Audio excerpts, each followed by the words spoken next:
Melakukan investigasi kecelakaan kerja.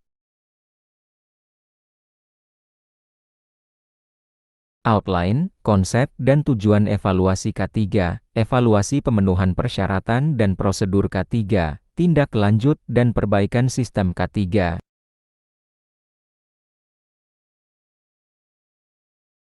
Tujuan, memastikan seluruh persyaratan dan prosedur K3 diterapkan sesuai peraturan, mengidentifikasi ketidaksesuaian dan kelemahan dalam pelaksanaan K3, mencegah kecelakaan kerja dan meningkatkan keselamatan serta kesehatan kerja.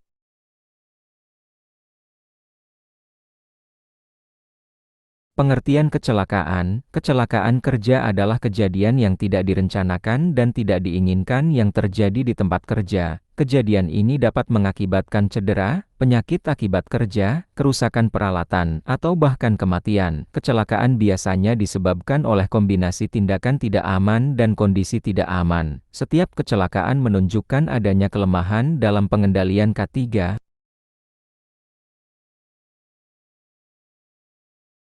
Pengertian investigasi kecelakaan. Investigasi kecelakaan adalah proses sistematis untuk mengumpulkan dan menganalisis fakta terkait kejadian kecelakaan. Investigasi dilakukan untuk mengetahui penyebab langsung dan penyebab dasar kecelakaan. Proses ini harus berdasarkan data dan bukti yang objektif. Hasil investigasi menjadi bahan evaluasi dan perbaikan sistem K3.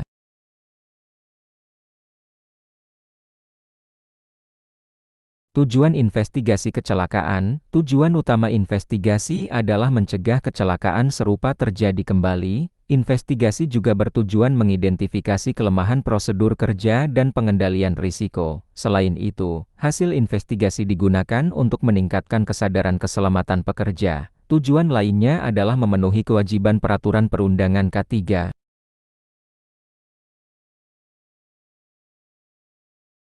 Pentingnya investigasi kecelakaan. Investigasi kecelakaan sangat penting untuk meningkatkan kinerja K3 di perusahaan. Tanpa investigasi, penyebab kecelakaan tidak akan diketahui secara pasti. Kecelakaan yang tidak dianalisis berpotensi terulang dengan dampak yang lebih besar. Investigasi juga membantu membangun budaya kerja yang lebih aman.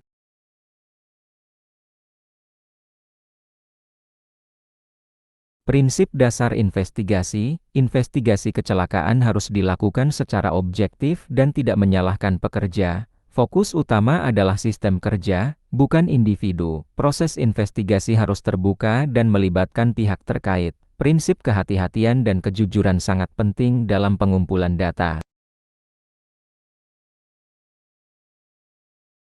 Jenis kecelakaan yang perlu diinvestigasi. Semua jenis kecelakaan kerja wajib diinvestigasi, baik kecelakaan ringan maupun berat.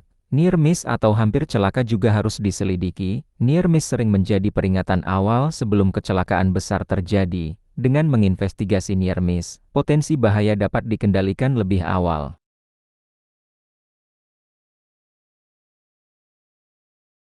Waktu pelaksanaan investigasi. Investigasi kecelakaan harus dilakukan sesegera mungkin setelah kejadian. Penundaan investigasi dapat menyebabkan bukti hilang atau berubah. Ingatan saksi juga dapat menurun seiring waktu. Oleh karena itu, investigasi dini menghasilkan data yang lebih akurat.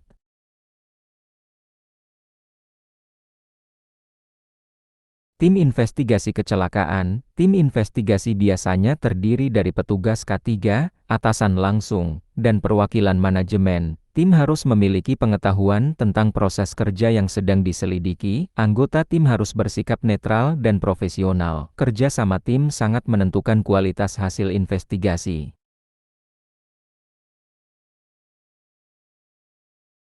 Pengamanan lokasi kejadian. Langkah pertama investigasi adalah mengamankan lokasi kecelakaan. Tujuannya untuk mencegah kecelakaan lanjutan dan melindungi pekerja lain. Area kejadian tidak boleh diubah sebelum pemeriksaan selesai. Pengamanan lokasi juga membantu menjaga keutuhan bukti.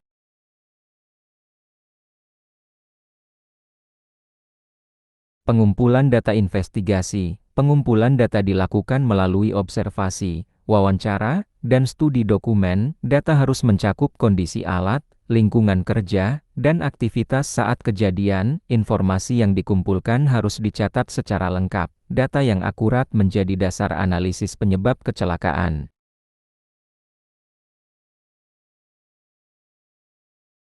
Wawancara korban dan saksi. Wawancara dilakukan dengan pendekatan yang tenang dan tidak menyudutkan. Pertanyaan harus fokus pada kronologi kejadian. Korban dan saksi perlu merasa aman saat memberikan keterangan. Informasi dari wawancara sangat penting untuk memahami kejadian sebenarnya. Pemeriksaan lokasi dan peralatan. Lokasi kejadian diperiksa untuk melihat kondisi lantai, penerangan, ventilasi, dan lingkungan kerja. Peralatan kerja juga harus diperiksa apakah berfungsi dengan baik. Kerusakan alat sering menjadi salah satu faktor kecelakaan. Dokumentasi berupa foto atau video sangat dianjurkan. Analisis kronologi kecelakaan. Kronologi kecelakaan disusun berdasarkan urutan waktu kejadian. Analisis ini membantu memahami apa yang terjadi sebelum, saat, dan setelah kecelakaan. Kronologi harus berdasarkan fakta, bukan asumsi. Penyusunan kronologi yang jelas memudahkan analisis penyebab.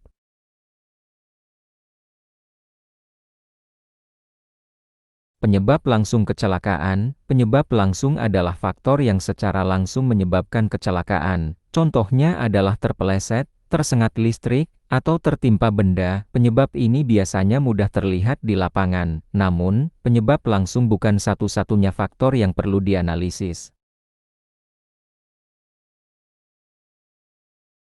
Penyebab tidak langsung dan akar penyebab. Penyebab tidak langsung berkaitan dengan sistem dan manajemen kerja, contohnya adalah kurangnya pelatihan, SOP tidak jelas, atau pengawasan lemah. Akar penyebab merupakan penyebab utama di balik kejadian kecelakaan. Jika akar penyebab tidak diperbaiki, kecelakaan akan berulang.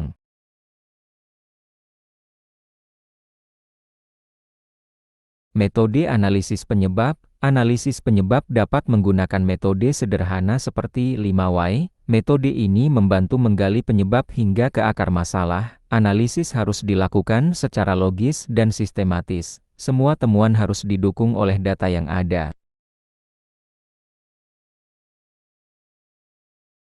Rekomendasi tindakan perbaikan. Hasil investigasi harus menghasilkan rekomendasi tindakan perbaikan. Rekomendasi harus fokus pada pengendalian risiko. Contohnya perbaikan SOP, pelatihan ulang, atau perbaikan alat. Tindakan perbaikan harus realistis dan dapat diterapkan.